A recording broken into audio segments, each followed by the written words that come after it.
Hi guys, welcome back to my YouTube channel that is Swapna's tutorial. So ನೀವೇನೇ ನನ್ನ ಚಾನಲ್ಗೆ subscribe ಆಗಿಲ್ಲ ಅಂದರೆ ಪ್ಲೀಸ್ ಸಬ್ಸ್ಕ್ರೈಬ್ ಆಗಿ, ವೀಡಿಯೋಸ್ನ ಲೈಕ್ ಮಾಡಿ, ಶೇರ್ ಮಾಡಿ, ಹಾಗೆ ಕಮೆಂಟ್ ಮಾಡಿ. ಸೊ ಇವತ್ತು ನಾನು ಮಾಡ್ತಿರೋ ಸಬ್ಜೆಕ್ಟ್ ಯಾವುದು ಅಂದರೆ ಸೆಕೆಂಡ್ ಸೆಮ್ BComನ ಎನ್ವಿರಾನ್ಮೆಂಟಲ್ ಸ್ಟಡೀಸ್ ಅನ್ನೋ ಒಂದು ಸಬ್ಜೆಕ್ಟ್ನ ಎಕ್ಸ್ಪ್ಲೈನ್ ಮಾಡ್ತಿದ್ದೀನಿ. ಸೊ ಅದರಲ್ಲಿ ಚಾಪ್ಟರ್ 1 ಬಂದುಬಿಟ್ಟು ಇಂಟ್ರೊಡಕ್ಷನ್ ಟು ಎನ್ವಿರಾನ್ಮೆಂಟಲ್ ಸ್ಟಡೀಸ್ ಅಂತ ಹೇಳಿ. ಸೊ ಇದು ಚಾಪ್ಟರ್ 1, ಇದು ಫಸ್ಟ್ ವಿಡಿಯೋ ಆಗಿದೆ ಎನ್ವಿರಾನ್ಮೆಂಟಲ್ ಸ್ಟಡೀಸಲ್ಲಿ. ಸೊ ಇದು ಬಂದುಬಿಟ್ಟು ಕಂಪ್ಲೀಟ್ಲಿ ನ್ಯೂ ಸಿಲೆಬಸ್ ರಿಲೇಟೆಡ್ ಆಗಿದೆ. ಸೊ ಬನ್ನಿ, ಇವಾಗ ನಾನು ಈ ಒಂದು ಚಾಪ್ಟರಲ್ಲಿ ಸ್ವಲ್ಪ ಟಾಪಿಕ್ಸ್ನ ಎಕ್ಸ್ಪ್ಲೈನ್ ಮಾಡ್ತೀನಿ, ಹಾಗೆ ಮುಂದಕ್ಕೆ ನಾನು ಎಲ್ಲ ವೀಡಿಯೋಸ್ನ ಕವರಪ್ ಮಾಡ್ತಾ ಹೋಗ್ತೀನಿ. ಓಕೆನಾ? ಫಸ್ಟ್ ಆಫ್ ಆಲ್ ನಿಮಗೆ ಈ ಒಂದು ಸಬ್ಜೆಕ್ಟ್ ಹೇಳೋ ರೀತಿ, ಏನು ಈ ಸಬ್ಜೆಕ್ಟ್ ನೇಮು ಅಂದರೆ ಎನ್ವಿರಾನ್ಮೆಂಟಲ್ ಸ್ಟಡೀಸ್ ಅಲ್ವಾ. ಸೊ ಫಸ್ಟ್ ನಾವು ಎನ್ವಿರಾನ್ಮೆಂಟ್ ಅಂದರೆ ಏನು ಅಂತ ಹೇಳಿ ನೋಡಿ, ಅದಾದಮೇಲೆ ಎನ್ವಿರಾನ್ಮೆಂಟಲ್ ಸ್ಟಡೀಸ್ ಅಂದರೆ ಏನು ಅಂತ ಹೇಳಿ ನೋಡೋಣ. ಓಕೆನಾ? Environment, what is environment? Environment ಅಂದರೆ ಏನು ಅಂದರೆ it means everything that surrounds us. It includes living things like plants, animals and humans, as well as non-living things like air, water, land and sunlight. All living organism depend on the environment for the survival. ಅಂದರೆ ಏನು environment ಅಂದರೆ ಏನು? ಸಿಂಪಲಾಗಿ ನಾವು ಹೇಳಬೇಕು ಅಂದರೆ everything ಸರೌಂಡಸ್, ಅಂದರೆ ನಮ್ಮ ಒಂದು ಸರೌಂಡಿಂಗಲ್ಲಿ ಏನೇನೆಲ್ಲ ಇದೆಯೋ ಎಲ್ಲನೂ ಕೂಡ ನಾವು ಎನ್ವಿರಾನ್ಮೆಂಟ್ ಅಂತಲೇ ಹೇಳಿ ಕನ್ಸಿಡರ್ ಮಾಡೋದು. ಓಕೆನಾ? ಯಾವ ರೀತಿ ಕನ್ಸಿಡರ್ ಮಾಡ್ತೀವಿ? ಎನ್ವಿರಾನ್ಮೆಂಟಲ್ಲಿ ಏನೇನೆಲ್ಲ ಥಿಂಗ್ಸ್ ಇನ್ಕ್ಲೂಡ್ ಆಗಿದೆ ಅಂದರೆ ಲಿವಿಂಗ್ ಥಿಂಗ್ಸ್ ಆಗಿರ್ಬೋದು, ಅಂದರೆ ಪ್ಲಾಂಟ್ಸ್, ಅನಿಮಲ್ಸ್, ಹ್ಯೂಮನ್ ಬೀಯಿಂಗ್ಸ್ ಆಗಿರ್ಬೋದು. ಅದರ ಜೊತೆಗೆ non living things, air, water, land, sunlight, ಇದೆಲ್ಲನೂ ಕೂಡ ಎನ್ವಿರಾನ್ಮೆಂಟಲ್ಲಿ ಇನ್ಕ್ಲೂಡ್ ಆಗಿರುತ್ತೆ. ಓಕೆನಾ? ಸೊ ಈ ಒಂದು ಲಿವಿಂಗ್ ಆರ್ಗ್ಯಾನಿಸಮ್ ಏನರ ಮೇಲೆ ಡಿಪೆಂಡ್ ಆಗಿರುತ್ತೆ ಅಂದರೆ ಎನ್ವಿರಾನ್ಮೆಂಟ್ ಮೇಲೆ ಡಿಪೆಂಡ್ ಆಗಿರುತ್ತೆ. ಇವಾಗ ನಾವು ನಮಗಿರೋದಕ್ಕೆ ಜಾಗನೇ ಇರಲಿಲ್ಲ ಅಂದರೆ ನಾವು ಏನರ ಮೇಲೆ ಇರಬೇಕಿತ್ತು ಅಲ್ವಾ? ಸೊ ಅಂದರೆ ಪ್ರತಿಯೊಂದು ಲಿವಿಂಗ್ ಆರ್ಗ್ಯಾನಿಸಮ್ಸ್ ಕೂಡ ಎನ್ವಿರಾನ್ಮೆಂಟ್ ಮೇಲೆ ಡಿಪೆಂಡ್ ಆಗುತ್ತೆ. ಯಾಕೆಂದರೆ ಅದು ಸರ್ವೈವ್ ಆಗೋದಕ್ಕೆ, ಅಂದರೆ ಅದು ಬದುಕೋಕ್ಕೋಸ್ಕರ ಎನ್ವಿರಾನ್ಮೆಂಟ್ ಮೇಲೆ ಡಿಪೆಂಡ್ ಆಗಿರುತ್ತೆ. ಓಕೆನಾ? ಅದನ್ನು ನಾವು ಎನ್ವಿರಾನ್ಮೆಂಟ್ ಅಂತ ಹೇಳಿ ಕರಿತೀವಿ. ಇನ್ನು ಎನ್ವಿರಾನ್ಮೆಂಟ್ ಸ್ಟಡೀಸ್ ಅಥವಾ ಎನ್ವಿರಾನ್ಮೆಂಟಲ್ ಸ್ಟಡೀಸ್ ಅಂದರೆ ಏನು ಅಂದರೆ environmental study is the study of the relationship between the humans and the environment.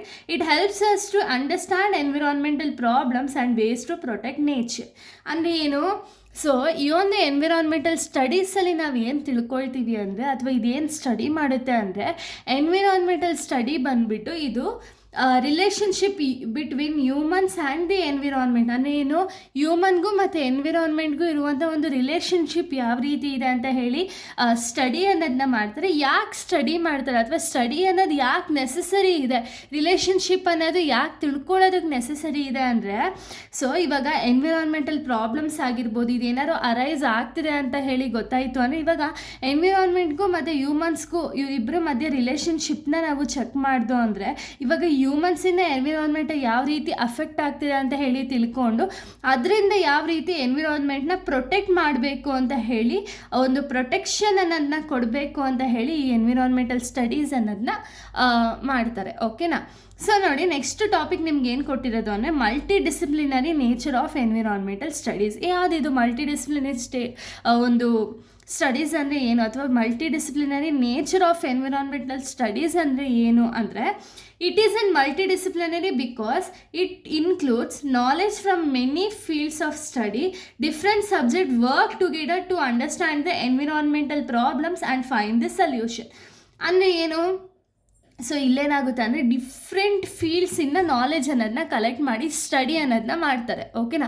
ಪ್ರತಿಯೊಂದು ಫೀಲ್ಡಿಂದನೂ ಸ್ಟಡಿ ಅನ್ನೋದನ್ನ ಮಾಡ್ತಾರೆ. ಯಾಕೆ ಅಂದರೆ, ಈಗ ನಾನು ಎಕ್ಸಾಂಪಲ್ ಬಯಾಲಜಿ ಮಾತ್ರ, ಅದ್ರ ಬಗ್ಗೆ ಮಾತ್ರ ನಾನು ಸ್ಟಡಿ ಮಾಡಿದೆ ಅಂದರೆ ಬರೀ ನನಗೆ ಅದ್ರ ಬಗ್ಗೆ plants, animals, micro organism, ecosystem ಬಗ್ಗೆ ಮಾತ್ರ ನಾನು ಸ್ಟಡಿ ಮಾಡಿದ್ರೆ ಮಿಕ್ಕಿದ ಏನರಿಂದ ಎನ್ವಿರಾನ್ಮೆಂಟ್ ಅಲ್ಲಿ ಅಫೆಕ್ಟ್ ಆಗ್ತಿದೆ ಅಂತ ಹೇಳಿ ನನಗೆ ಗೊತ್ತಾಗಲ್ಲ. ಸೊ ಅದಕ್ಕೆ ಏನು ಮಾಡ್ತಾರೆ ಅಂದರೆ, ಪ್ರತಿಯೊಂದು ಡಿಫ್ರೆಂಟ್ ಫೀಲ್ಡ್ಸಿಂದ ಸ್ಟಡಿ ಅನ್ನೋದನ್ನ ಮಾಡಿ, ಅಥವಾ ಡಿಫ್ರೆಂಟ್ ಸಬ್ಜೆಕ್ಟ್ಸ್ನ ಟುಗೆದರ್ ಆಗಿ ತೊಗೊಂಡು ಬರ್ತಾರೆ. ಅಂದರೆ ಈ ಪ್ರತಿಯೊಂದು ಕೂಡ ಬಯಾಲಜಿ ಆಗಿರ್ಬೋದು, ಫಿಸಿಕ್ಸ್ ಪ್ರತಿಯೊಂದೂ ಕೂಡ ಸ್ಟಡಿ ಅನ್ನೋದು ಮಾಡಿ, ಅಂದರೆ ಡಿಫ್ರೆಂಟ್ ಫೀಲ್ಡ್ಸ್ ಆಫ್ ಸ್ಟಡಿನ, ನಾಲೆಜ್ ಅನ್ನೋದನ್ನ ಕಲೆಕ್ಟ್ ಮಾಡಿ, ಸೊ ಅದರಿಂದ ಏನು ಮಾಡ್ತಾರೆ ಅಂದರೆ ಎನ್ವಿರಾನ್ಮೆಂಟಲ್ ಪ್ರಾಬ್ಲಮ್ಸ್ ಯಾವ ರೀತಿ ಆಗ್ತಿದೆ ಅಂತ ಹೇಳಿ ಕಂಡಿಡಿದು, ತುಂಬ ಜನ ಸೈಂಟಿಸ್ಟು ಅವರೆಲ್ಲ ಇರ್ತಾರಲ್ಲ, ಅವರೆಲ್ಲ ಏನು ಮಾಡ್ತಾರೆ, ಪ್ರತಿಯೊಂದು ಕಡೆಯಿಂದನೂ ಏನು ಪ್ರಾಬ್ಲಮ್ ಅಂತ ಹೇಳಿ ಫೈಂಡ್ ಔಟ್ ಮಾಡಿ ಅದಕ್ಕೆ ಸೊಲ್ಯೂಷನ್ ಅನ್ನೋದನ್ನ ಕೊಡ್ತಾ ಹೋಗ್ತಾರೆ. ಓಕೆನಾ? ಸೊ ನೋಡಿ, ಯಾವುದೆಲ್ಲ ಫೀಲ್ಡ್ಸು ಅಂದರೆ ಬಯಾಲಜಿಲಿ ನಾವೇನು ಸ್ಟಡಿ ಮಾಡ್ಬೋದು, plants, animals, micro organisms, ecosystem ಬಗ್ಗೆ ಸ್ಟಡಿ ಮಾಡ್ತೀವಿ. ಇಲ್ಲ ನೆಕ್ಸ್ಟ್ ಬಂದುಬಿಟ್ಟು ಸೊ ನೋಡಿ ನೆಕ್ಸ್ಟ್ ಬಂದುಬಿಟ್ಟು ಕೆಮಿಸ್ಟ್ರೀಸಲ್ಲಿ ನಮ್ಗೆ ಏನು ಅರ್ಥ ಆಗುತ್ತೆ ಅಥವಾ ನಾವೇನು ಅಂಡರ್ಸ್ಟ್ಯಾಂಡ್ ಮಾಡ್ಕೊಳ್ತೀವಿ ಅಂದರೆ ಪಲ್ಯೂಟೆನ್ಸು, ಕೆಮಿಕಲ್ ರಿಯಾಕ್ಷನ್ಸ್ ಇದ್ರ ಬಗ್ಗೆ ಎಲ್ಲ ನಾವು ಅರ್ಥ ಮಾಡ್ಕೊಳ್ಳೋದಕ್ಕೆ ಕೆಮಿಸ್ಟ್ರಿ ಅನ್ನೋದು ಇಂಪಾರ್ಟೆಂಟ್, ಅಥವಾ ಅದ್ರಲ್ಲಿ ನಾವು ಸ್ಟಡಿ ಅನ್ನೋದು ಮಾಡ್ತೀವಿ. ಇನ್ನು ಫಿಸಿಕ್ಸ್ ಬಂದುಬಿಟ್ಟು ಎನರ್ಜಿ, ರೇಡಿಯೇಷನು, ಈಟು, ಎನ್ವಿರಾನ್ಮೆಂಟಲ್ ಪ್ರೋಸೆಸ್ಸು ಇದ್ರ ಬಗ್ಗೆ ಅನ್ನೋದನ್ನ ಸ್ಟಡಿ ಅನ್ನೋದನ್ನ ಮಾಡ್ತೀವಿ. ನೆಕ್ಸ್ಟ್ ಜಿಯೋಗ್ರಫಿಯಲ್ಲಿ ನಾವು ಯೂಶಲಿ ಏನು ಸ್ಟಡಿ ಮಾಡ್ತೀವಿ ಅಂದರೆ climate, weather, land forms, natural resources ಇದ್ರ ಬಗ್ಗೆ ಎಲ್ಲ ನಾವು ಜಿಯೋಗ್ರಫಿಯಲ್ಲಿ ಸ್ಟಡಿ ಮಾಡ್ತಾ ಹೋಗ್ತೀವಿ. ಇನ್ನು ಸೋಷಿಯಾಲಜಿ ಅಂದರೆ ಏನು ಅಂದರೆ ಎಕ್ಸಾಮಿನ್ಸ್ ಹ್ಯೂಮನ್ ಬೀಯಿಂಗ್ ಬಿಹೇವಿಯರ್ ಆಗಿರ್ಬೋದು, ಸೋಷಿಯಲ್ ಚೇಂಜಸ್ ಆಗಿರ್ಬೋದು, ಅಥವಾ ಎನ್ವಿರಾನ್ಮೆಂಟಲ್ ಪ್ರಾಬ್ಲಮ್ ಆಗಿರ್ಬೋದು, ಯಾವ ರೀತಿ ಅರೈಸ್ ಆಗ್ತದೆ ಅಂತ ಹೇಳಿ ಅದ್ರ ಬಗ್ಗೆ ಸ್ಟಡಿಯನ್ನು ಮಾಡ್ತೀವಿ. ಇನ್ನು political science studies the environmental laws, policies and government actions, ಅಂದರೆ ಯಾವ ರೀತಿ ಗೌರ್ಮೆಂಟ್ ಆ್ಯಕ್ಷನ್ಸ್ ಇದೆ, ಪಾಲಿಸೀಸ್ ಏನೇನಿದೆ, ಲಾಸ್ ಯಾವುದಿದೆ ಅಂತ ಹೇಳಿ ಸ್ಟಡಿ ಮಾಡ್ತೀವಿ. ಇನ್ನು ಅಗ್ರಿಕಲ್ಚರ್ ಅಂದರೆ soil conservation, irrigation, eco friendly farming ಇದ್ರ ಬಗ್ಗೆ ಎಲ್ಲ ನೋಡ್ತಾ ಹೋಗ್ತೀವಿ. ಓಕೆನಾ? ಸೊ ಇಷ್ಟು ಬಂದುಬಿಟ್ಟು multidisciplinary nature of environmental study ಆಗಿದೆ. ಇನ್ನು ನೆಕ್ಸ್ಟ್ ವೀಡಿಯೋದಲ್ಲಿ ನಾನು ಬೇರೆ ಒಂದು ಟಾಪಿಕ್ನ ಎಕ್ಸ್ಪ್ಲೇನ್ ಮಾಡ್ತೀನಿ. So thank you guys, thanks for watching.